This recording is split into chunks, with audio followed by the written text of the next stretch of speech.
Okay, so let's solve another buoyancy problem. Na-fastboard din. Lumabas no? Ayan na. May 2017. So, sige. So, a 500 cubic centimeter solid given a volume. So, ano ulit? Arbitrary shape ulit tayo. Hindi man natin alam ano yan eh. Yung, yung close nga.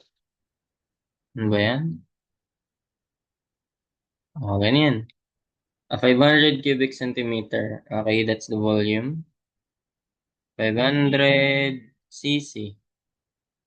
Cubic centimeter. Solid having a specific gravity. Oh, meron din pala information pa sa kanya. Aside from that, meron ding specific gravity. S na lang. 2.05. Okay. Is submerged. Okay. Note submerged. Into liquid interface tank. Okay. Part of the solid is in mercury. So,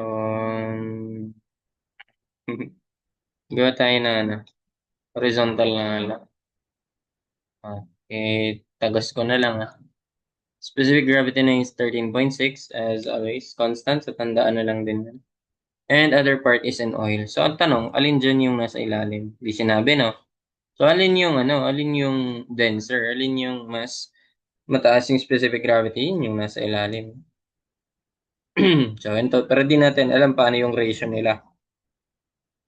Alam natin nandito yung specific gravity. Type ko na lang. S is 13.6. Okay, yun yung nasa baba. And the other part is in oil, yun, 0.81. Pero di natin alam eh. Paano nga ba yung ano yun? Paano kaya yung hatian yan?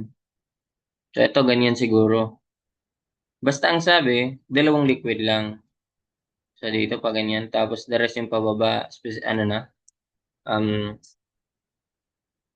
mercury na. Tingnan natin. So, specific gravity ay 0.81, 0.8 lang yun sa iba. Ibang problem. Okay, so, what part of the solid is in mercury? So, what part? Ibig sabihin, ayun lang yung binigay, oh. Volume lang, oh. No? So, volume lang.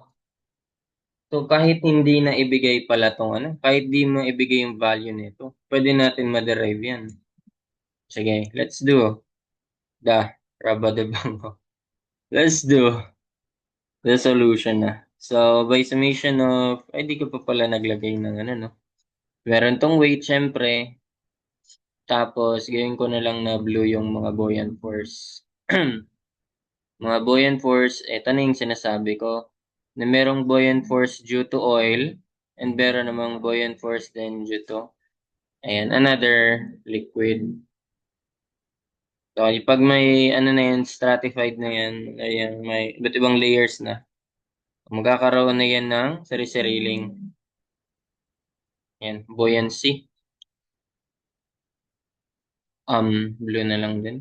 So, this one is the, dito ko na nga lang. Okay na yan. Hindi naman importante. Hindi pa na importante yung location yan. Wala pa tayo sa ano. Stability of floating bodies. Doon ang importante yung location. So, buoyant force due to oil. And buoyant force due to mercury. M na lang. Ayoko mag-HG. So, this is the weight. Ayan. So, what part of the solid is in mercury? By summation of forces along vertical. Oh, yan. Weight equals buoyant force lang yan. Buoyant force due to oil. And buoyant force due to mercury. Tinatanong, what part of the solid is in mercury? Sige. So, wait.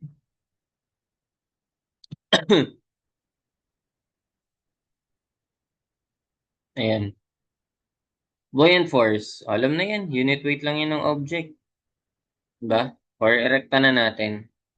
Specific gravity ng oil, unit weight ng water, times volume sa oil. Volume displaced sa oil yan ha. Ganyan ko na lang sulat.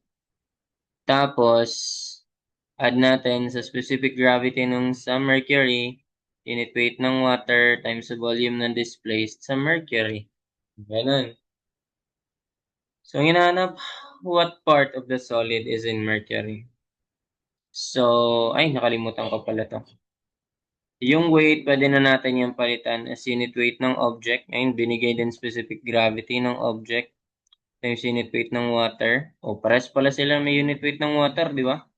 O times volume ng object. Volume na lang siya, okay? Pagkasulat ko sa volume ng object ay just V na lang kasi ginawa kong V sub O yung ano eh, volume ng oil. Baka malito. Kapag V sub O rin to or V sub T, okay na yun. So magka-cancel lang dyan. Mawawalan pala dyan. O, kasi mawawalan dyan yung unit weight ng water. Kasi naka-express naman yan na in terms of mga specific gravity eh. So ayun, so ano natira? Specific gravity times volume is equal to specific gravity ng oil, volume in oil, displaced, the specific gravity sa mercury, and yung volume na displaced sa mercury. Since ang hinahanap ay yung naka-in terms sa mercury, so pwede natin gawin is pag dinivide na natin to by V, so yun na, percentage kasi siya eh. So dapat nakaano tayo. Parang fraction yan, fraction lang yan. Di-divide lang natin yan ng V. V, V, V. This will be cancelled. So specific gravity na lang to. And that is, ano na, ayun na, specific gravity ng object times volume, ay, oil pala yan. Volume ng oil over yung volume plus specific gravity ng sa mercury times volume displaced sa mercury over total volume. Ang hinahanap is ito. Ayun. Actually, pwede mo na yung i-let eh. Pero itong VO over V, di ba pwede mo yung palitan, yung VO, since dalawa nga lang yan. Ibig sabihin, ang volume total is yung volume naka-display sa oil plus volume naka-display sa mercury. O, ganun. So, para masolve mo to, V minus Vm lang pala yun. Actually, yung de-derive lang tayo dito, pero napaka-easy lang yan. Like, ano ko na lang ba to? Natamad na ako. Ano yun eh? Ay, kaya pala. Specific gravity ng object. So, VO ay V minus. Nailagay ko dito ha. So, that will be volume ng sa oil or another liquid. Ginagawa kong ganito para naka-general. So, total volume minus and volume ng sa mercury. Since yun ang hinahanap. Pero pwede ko na siya isulat as ganito, di ba? Tapos divide ko sa V. So, ito, this will just be 1, no? Then 1 minus Vm na lang yan. Di ba? O, parang ganito na. Magiging ano niya. Ay, wala yung ano ko kanina. Panigurado. Okay. Okay. So, yung sabi ko kanina, yung V sub O, pwede natin yung palitan ng V minus Vm. So, yung V over V, 1 lang yun. Vm over V. So, ito na yun. Yun na yung hinahanap. Plus specific gravity sa mercury times Bm over V. So, yan na yung hinahanap. Yan na yun. Ito. So, shift solve na lang yan. May value ka na yan.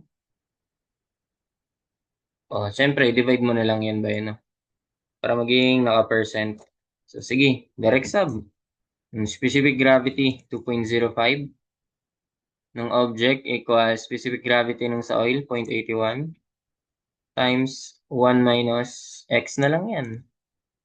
Plus specific gravity ng sa mercury, 13.6 times x na lang din yan. Okay, so this will be in percentage. So, ang assumption natin ay 1. Masyado mababa ba? Hindi, sakto lang ba yan? Or may mali ba ako? 2.05, 0.81, 1 minus x, plus, kaya pa. Taging 36. 13.6. Sobra-sobra noon pagkaliit noon. So, ayun, 0.097 lang. So, that is, naka-percent. Ayun na yun, no? Baga, multiply mo na lang yun by 100. So, ayun, 9.695%. So, 9.695%. Ganun. Or actually, yan na talaga yung sagot eh. Yung lumabas kanina.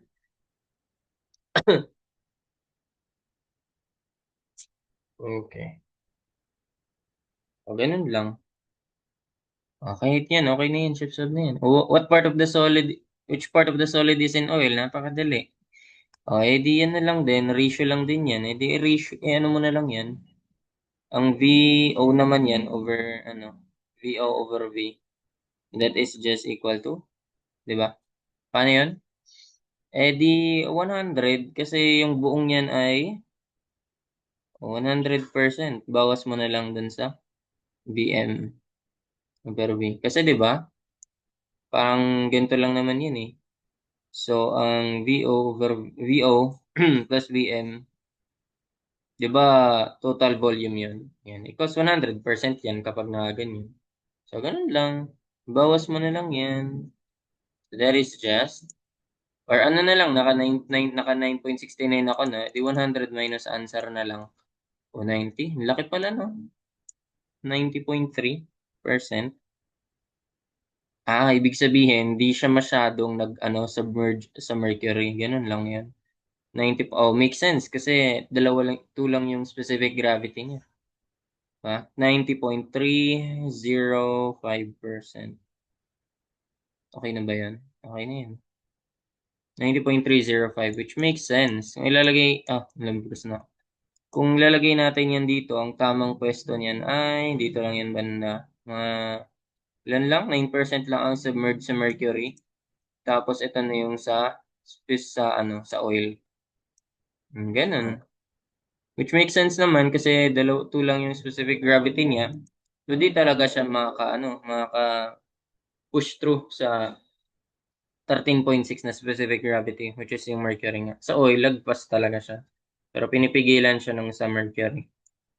So ayun, ano pa isa? If the liquid is all mercury, which part of the solid is mercury? Di liliit lang to. Pag ano naman, di, wow. So, sige. Gawin natin to. If liquid is all mercury. So, dito naman yan. So, syempre, tanggal na yung oil. Wala na yan. Tanggal. Wala na to. So, ayun na lang. Buoyant force due to mercury na lang ang meron. Hindi natin alam. Siguro yan. Tanggal na yan. So, ayun na lang ang natitira. Tama? Angat ko pa. Pwede na ba yan? Siyempre, mas mababa eh. Mababa lang naman siguro eh. Di yan makaka-push through eh. Tingnan natin. Sige. Compute na lang natin. Mas okay yung may numbers tayo. May proof tayo. So again, still, weight equals buoyant force lang din yan. Weight ay unit weight ng object or unit weight volume na lang to. Equals sa kasi pag nag-O ako dito, baka maisip yung sa oil din kanina. So, yung buoyant force, unit weight. Actually, rekta na natin. Specific gravity ng mercury, unit weight ng water, times, volume displaced. Ito na yun. Ayun na yung tinatanong. So, ito pala, pwede na natin gawin tong specific gravity ng object, unit weight ng water, no? Pwede naman yun. Para tanggal lang din yung unit weight ng water. Ulit, tanggal na naman siya. Hindi naman natin kailangan yan. Magagamit lang yan kapag may definite na value dito. Yan. So, ayun. Kasi di mo pwede siyang i-cancel basta-basta. So, ayun. Video overview lang yan. Yun ba yung tanong? Which part din ba? Which part of the solid is in mercury? Kung lahat ay mercury. So, video overview. Ano lang yan? V, divide mo by V. So, that is just S over SM. Ratio lang yan nila. Ratio lang yan ng specific gravity, bali. Specific gravity nito. Ang baba, 2.05. No? Video over V, tapos S over SM. So, this one is 13.6. Ilan yun? 2.05. Ang baba niyan, 13.6. Times na lang natin by 100 para naka-percentage na siya. Ang baba. 15%, 15.07. 15.07. Oh, mas tumaas siya kaysa sa kanina, no? Kasi kanina may oil eh. 15.07. And that's it. Diba? So, una ay, ano yun? 9.7. Tama ba? Hindi ko nasulat agad eh. 90.3 and then 15.07. Tama? Okay. And that's it for this problem. Hope you learned something. Thank you.